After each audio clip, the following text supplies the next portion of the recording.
Welcome to my channel. मैं हूं सविता। दोस्तों, आज की इस क्लास में हम करेंगे वेरी शॉर्ट क्वेश्चन यानी कि अति लघु उत्तरीय प्रश्न। तो दोस्तों, बीएड फर्स्ट ईयर के paper second psychology of learning and development, जिसे अधिगम एवं विकास का मनोविज्ञान कहते हैं, इस पेपर का हम करने वाले हैं वेरी शॉर्ट प्रश्न। इसके पहले की क्लास में हमने कुछ प्रश्न किए हैं, लगभग 7 से 8 प्रश्नों को हमने कंप्लीट किया है बहुत ही डिटेल में। तो अगर आपने उस क्लास को नहीं देखा है तब जाकर जरूर देखिएगा। आज हमारा सेकंड पार्ट होगा वेरी शॉर्ट क्वेश्चन का। देखेंगे पेपर सेकंड के वेरी शॉर्ट क्वेश्चन को। तो चलिए फिर स्टार्ट करते हैं आज की क्लास। इसके पहले अगर आप चैनल पर नए हैं, चैनल को सब्सक्राइब नहीं किया है तो कर लीजिएगा और साथ ही बेल आइकन जरूर प्रेस कीजिएगा, जिससे आने वाली जो क्लासेस हैं उसकी नोटिफिकेशन आपको टाइम से मिल जाए और आपकी एक भी क्लास मिस ना हो। देखिए, क्वेश्चन नंबर 7 तक हमने लास्ट क्लास में कंप्लीट किया है। इस प्रश्न को हमने कवर कर लिया है। तो हम चलेंगे अगले प्रश्न पर। क्वेश्चन नंबर 8 है, किशोरावस्था जीवन का सबसे कठिन काल है, इसको स्पष्ट कीजिए अथवा किशोरावस्था की प्रमुख समस्याएं लिखिए। तो यहाँ पर आप देख रहे हैं कि 2 प्रश्न दिए गए हैं। अगर इनमें से एक भी प्रश्न आपके एग्जाम में आ जाता है तो आपको यही आंसर देना है, अपना यही आंसर आपको लिखना है अगर वेरी शॉर्ट में आता है। देखिएगा, किशोरावस्था जीवन का सबसे कठिन काल है क्योंकि इस काल में किशोरों के जीवन में कई सारे शारीरिक एवं मानसिक संवेगात्मक परिवर्तन होते हैं।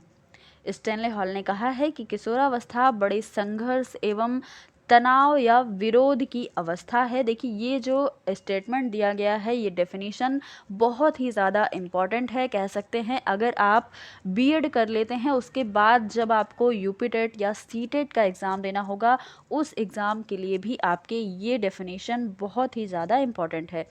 कई बार इस डेफिनेशन को पूछा जा चुका है, तो आप इसको ज़रूर से ज़रूर याद रखिएगा और बीएड के एग्ज़ाम में भी आप इसे लिख कर आएंगे अपने एग्ज़ाम में। देखेंगे किशोरावस्था की समस्याएं क्या हैं। संवेगात्मक अस्थिरता यानी कि इमोशनल अनस्टेबिलिटी।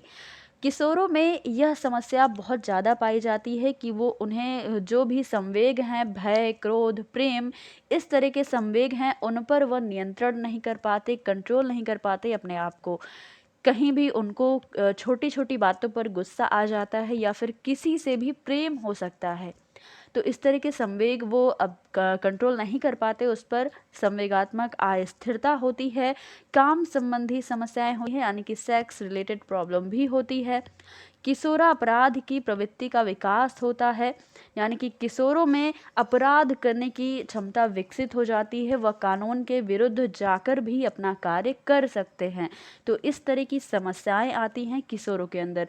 किशोरावस्था का समय क्या होता है, 12 वर्ष से लेकर के 18 वर्ष तक की आयु मानी जाती है।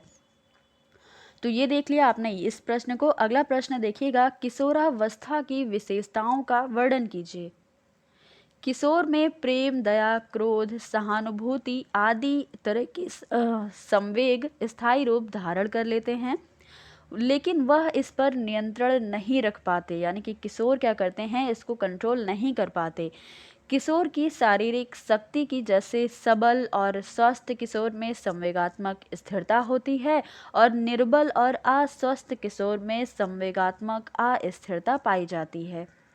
किशोर अपनी शारीरिक बनावट, स्वास्थ्य, धन प्राप्ति, सम्मान, शैक्षिक प्रगति और सामाजिक सफलता और अपने कमियों की सदैव चिंता करते रहते हैं। उनको हमेशा इस चीज़ की टेंशन होती है कि उनका शारीरिक बनावट किस प्रकार का है, उनका स्वास्थ्य कैसा है, या फिर उनको धन प्राप्ति की काफ़ी जल्दी होती है। इस चीज़ में उनको प्रॉब्लम भी फेस करनी पड़ सकती है। तो ये सारी विशेषताएं होती हैं किशोरावस्था की। आगे देखेंगे, अधिगम या सीखना से आप क्या समझते हैं। अधिगम क्या है? अधिगम का अर्थ होता है सीखना अथवा व्यवहार परिवर्तन। जो हमारे व्यवहार में परिवर्तन होता है, जो कुछ भी हम सीखते हैं, उसे ही अधिगम कहा जाता है। आगे देखेंगे, बालक व्यवहार तो पहले भी करता था, लेकिन अब उसके व्यवहार में परिवर्तन यह हो गया कि उसे किस कार्य को करना है, कब करना है और उस कार्य को क्यों करना है, यह सारा अनुभव उसने घटनाओं एवं अनुभव के द्वारा प्राप्त किया है। उसके साथ कोई भी घटना होती है तब वह घटनाओं से सीखता है, उसका अधिगम बढ़ता है। देखेंगे जैसे कि दीपक की लौ से हाथ के जलने का अनुभव होते ही हाथ को हटा लेना। मान लीजिए एक दीपक जल रहा है, आप उसमें जो भी बच्चे होते हैं उनको नहीं पता होता है कि हम उसमें जल जाएंगे अगर हाथ लगाएंगे। तब एक बार वो हाथ उसमें लगाते हैं और जैसे ही उनको जलने का अनुभव होता है तुरंत ही वह हाथ हटा लेते हैं और क्या करते हैं कि भविष्य में कभी भी उसमें अपना हाथ नहीं लगाते, क्योंकि उन्होंने सीख ली है उससे। तो ये होता है अधिगम की प्रक्रिया। अब आगे चलेंगे। अगला प्रश्न है, अधिगमकर्ता से संबंधित सीखने को प्रभावित करने वाले कारक कौन कौन से हैं? देखेंगे बालक की प्रकृति, सीखने की इच्छा कैसी है, या फिर शैक्षिक पृष्ठभूमि, शारीरिक व मानसिक स्वास्थ्य, परिपक्वता, अभिप्रेरणा, सीखने का समय तथा अवधि और अधिगम की प्रक्रिया। ये सारे कारक हैं अधिगमकर्ता से संबंधित सीखने को प्रभावित करती हैं, यानी कि बालक को ये सीखने में प्रभावित करती हैं। ये सारी जो चीज़ें यहाँ पर लिखी गई हैं। अगला प्रश्न है, अधिगम के शिक्षक या अध्यापक से संबंधित कारक को बताइए। तो शिक्षक के गुण भी हैं यहाँ पर, कारक हैं अधिगम से रिलेटेड। शिक्षण पद्धति में परिवर्तन होना, विषय का ज्ञान होना, व्यक्ति के भेदों पर बल होना, मनोविज्ञान का ज्ञान होना, एक शिक्षक को बाल केंद्रित शिक्षा को अपनाना, पाठ्यक्रम कैसा है इस पर ध्यान देना और समय सारिणी का भी ध्यान रखना, और साथ ही पाठ्य सहगामी क्रियाएं जो होती है उन पर ध्यान रखना। पाठ्य सहगामी क्रियाएं वे होती हैं जो शिक्षक अपने शिक्षण करते समय यूज़ करता है, जैसे ब्लैक बोर्ड हो गया या फिर पाठ्य पुस्तक हो गई। ये सारी चीज़ें पाठ्य सहगामी क्रियाएं हैं। तो ये सारी चीज़ें क्या हैं? ये सारे कारक हैं शिक्षक से संबंधित अधिगम या सीखना में। अगला प्रश्न है, अधिगम के संबंध सिद्धांत का शैक्षिक उपयोग बताइए। एक होता है संबंध सिद्धांत जिसे हम बॉन्ड थ्योरी कहते हैं, तो इसका उपयोग हमें बताना है शैक्षिक क्षेत्र में। देखिएगा, छात्रों को उनके द्वारा किए जाने वाला प्रयासों के बीच बीच में यथोचित निर्देशन प्रदान किया जाना चाहिए। यह सिद्धांत यानी कि बॉन्ड थ्योरी बालकों को क्रियाशीलता पर बल देती है। समस्या समाधान के लिए इसका प्रयोग किया जाता है और देखेंगे कि इस सिद्धांत से बालक को सीखने के लिए उनकी व्यक्तिगत विभिन्नताओं को ध्यान में रखा जाता है। तो ये होता है बॉन्ड थ्योरी का उपयोग यानी कि बंध सिद्धांत के बारे में। देखिए यहाँ पर बस थोड़ा सा दिया गया है, अगर आपको इसे डिटेल में पढ़ना है तो आप इसे डिटेल में पढ़ सकते हैं, लेकिन हम यहाँ पर वेरी शॉर्ट के तौर पर पढ़ रहे हैं, इसलिए बस थोड़ा थोड़ा सा डिफाइन किया गया है। अगला प्रश्न है, स्किनर के सक्रिय अनुबंधन अथवा अनुकूलित अनुक्रिया के सिद्धांत का उल्लेख कीजिए। स्किनर का सिद्धांत क्या कहता है ये देखते हैं कि स्किनर जो है ये अधिगम सिद्धांत वर्णनात्मक व्यवहारवाद पर आधारित हैं। स्किनर का विचार था कि व्यवहार के किसी एक पक्ष को दंडित या पुरस्कृत किया जाता है। मनोवैज्ञानिक भाषा में इसे ही क्या कहते हैं? पुनर्बलन कहते हैं। देखिए, पुनर्बलन जो है ये सकारात्मक भी हो सकता है और नकारात्मक भी हो सकता है। जब किसी पुरस्कार से कोई अनुक्रिया हो तो उसी अनुक्रिया के दोहराए जाने की प्रवृत्ति रहती है, इसे ही सक्रिय अनुबंधन कहा जाता है। हम क्या करते हैं दैनिक जीवन में कृपया यानी कि प्लीज शब्द का उपयोग करते हैं, प्रयोग करते रहते हैं तथा किसी को भी प्राप्त करने के लिए कृपया शब्द दोहराते हैं। यदि कोई व्यक्ति भूख लगने पर कृपया शब्द कहेगा तब उसे भोजन मिल जाएगा। इस प्रकार से क्या हुआ कि भोजन प्राप्त करके कृपया अनुक्रिया के लिए सकारात्मक पुनर्बलन हो गया। अगर वह व्यक्ति भूख लगने पर कृपया शब्द का प्रयोग करता और उसे भोजन ना मिलता तब वहां पर क्या होता? नकारात्मक पुनर्बलन होता। तो पुनर्बलन पर बल देते हैं स्किनर जी, और इनका सिद्धांत क्या था ये आपने देख लिया, लेकिन यहाँ पर बहुत ही डिटेल में नहीं लिखा गया है। इन्होंने चूहों पर प्रयोग किया था, ये भी आपको याद रखना है, और इसका इनकी जो थ्योरी है बहुत ही डिटेल में आपको पढ़ना है, तब आप मेरे चैनल पर जाकर के पढ़ सकते हैं।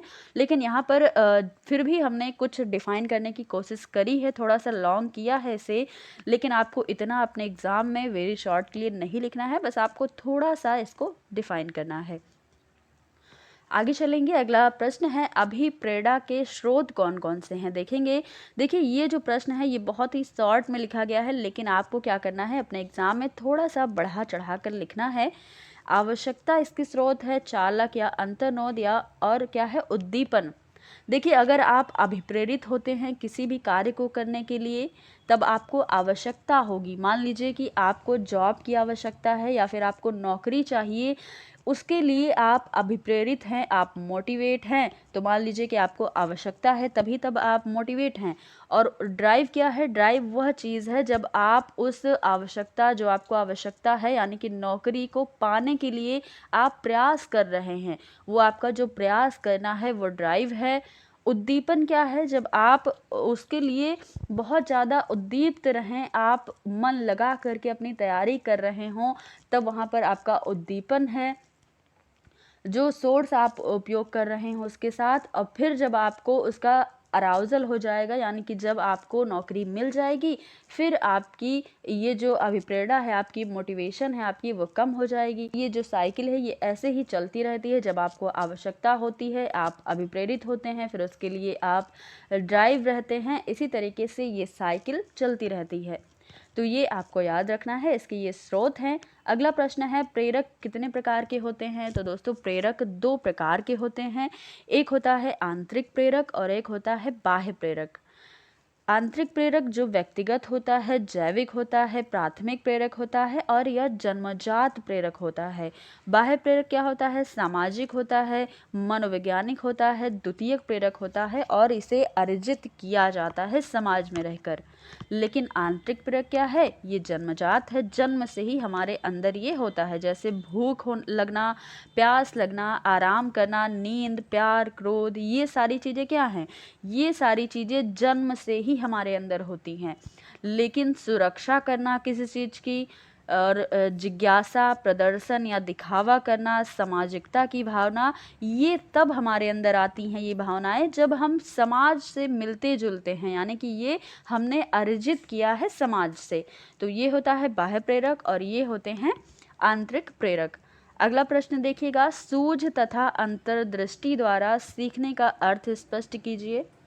देखेंगे अंतर्दृष्टि का सिद्धांत किसने दिया है। तो दोस्तों इस सिद्धांत का प्रतिपादन जर्मनी के गेस्टाल्टवादियों ने किया है। इसको हम गेस्टाल्टवाद का सिद्धांत भी कहते हैं।